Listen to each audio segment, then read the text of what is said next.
Praise the Lord. Good morning. ప్రభువైన యేసుక్రీస్తు వారి నామమున మీ అందరికీ కూడా ఉదయకాల శుభములను తెలియచేస్తున్నాను. అందరూ బాగున్నారా? దేవుని కృప మీ మీద నిలిచి ఉండును గాక. నా ప్రియమైన దేవుని బిడ్డలారా, యేసుతో అనుదిన ఆత్మీయ ప్రయాణం నాతో పాటు కొనసాగిస్తున్నటువంటి నా ఆత్మీయమైన సహోదరులందరికీ కూడా ప్రభు పేరట శుభములను తెలియచేస్తూ ఉన్నాను. ఈ ఉదయకాల సమయము దేవుని మాటలో మనలను ఆదరిస్తుండగా దేవుని స్తోత్రాలు చెల్లిద్దాం, దేవుణ్ణి స్తుతిద్దాం. హల్లెలూయా. నేటి దినవాక్యము 97వ దావీదు కీర్తన 11వ చరణము. నీతిమంతుల కొరకు వెలుగును, యథార్థ హృదయాల కొరకు ఆనందమును విత్తబడి ఉన్నవి. హల్లెలూయా. నా ప్రియమైనటువంటి దేవుని బిడ్డలారా, ఈ ఉదయకాల సమయంలో నిజమైనటువంటి వెలుగు కొరకు ఎందరైతే ఎదురు చూస్తూ ఉన్నారో, ఈ చీకటి అనేటువంటి సమస్య నుండి విడుదల పొందుకోవటానికి ఎంతమంది అయితే కన్నీరు కార్చి ప్రార్థన చేస్తున్నారో వారందరికీ వేకువ వెలుగు వంటి క్రీస్తు ప్రభుల వారి యొక్క వెలుగు వారి మీద ప్రకాశించబోతూ ఉంది.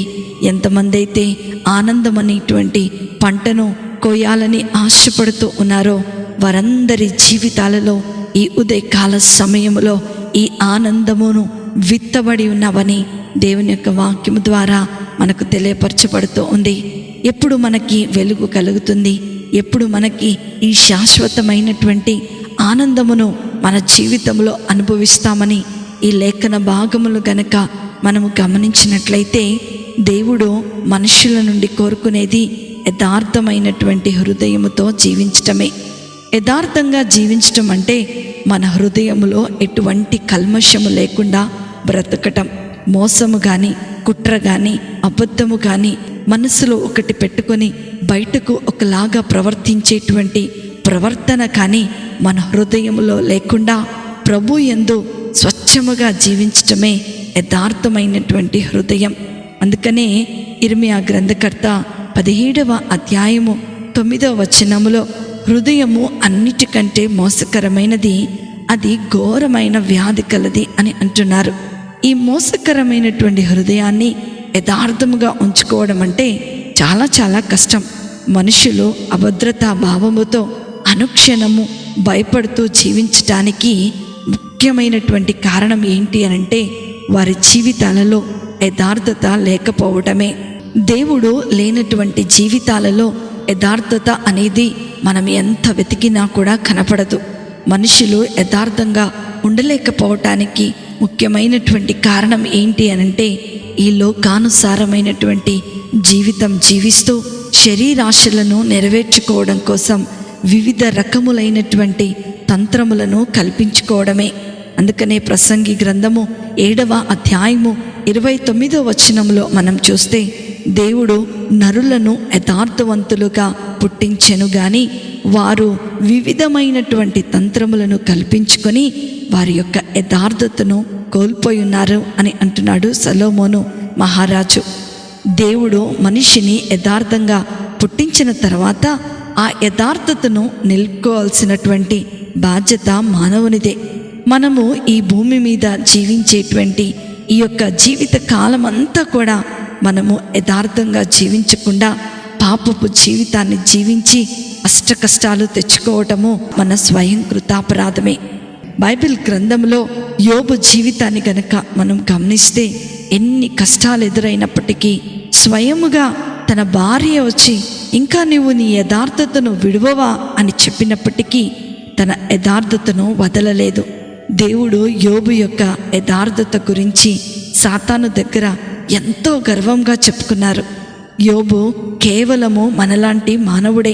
యోబుకి ఎన్ని కష్టాలు వచ్చినా తన యథార్థతను వదలకుండా ఉండటానికి కారణం దేవుడంటే ఆయనకు ఎన్నలేనటువంటి ప్రేమ.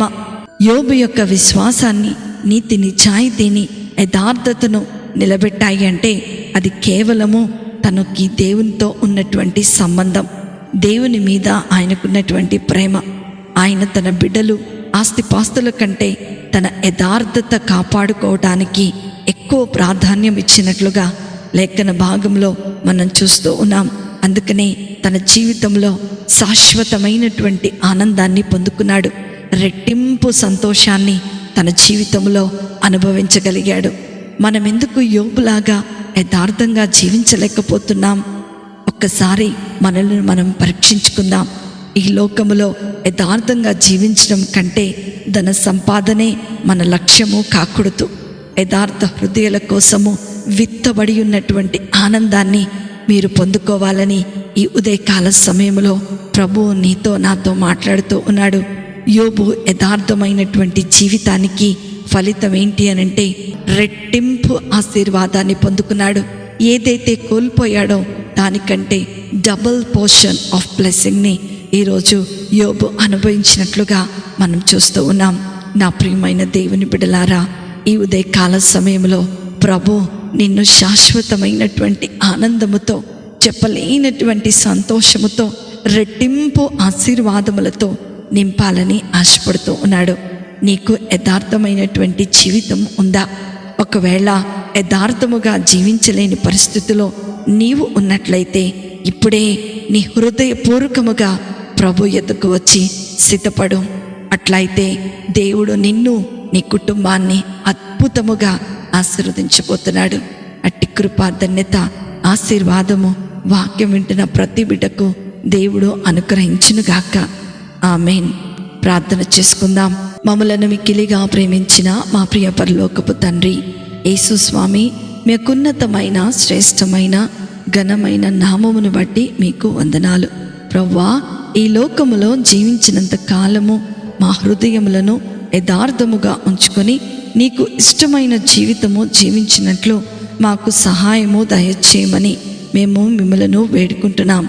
విన్న వాక్యము దుష్టుడు ఎత్తుకొని పోకుండా ఈ వాక్యము ద్వారా మేమందరము కూడా దీవించబడి బలపరచబడినట్లుగా మీరు సహాయమును అందించమని నజరేయుడైన యేసు క్రీస్తును శక్తి కలిగిన నామములో అతి వినయముతో అడిగి వేడుకొనుచున్నాను తండ్రి. ఆమేన్, ఆమేన్, ఆమేన్. ప్రభు మిమ్ములను, మీ కుటుంబాలను దీవించునుగాక. ప్రేమతో మీ సహోదరి శిల్ప జోసెఫ్.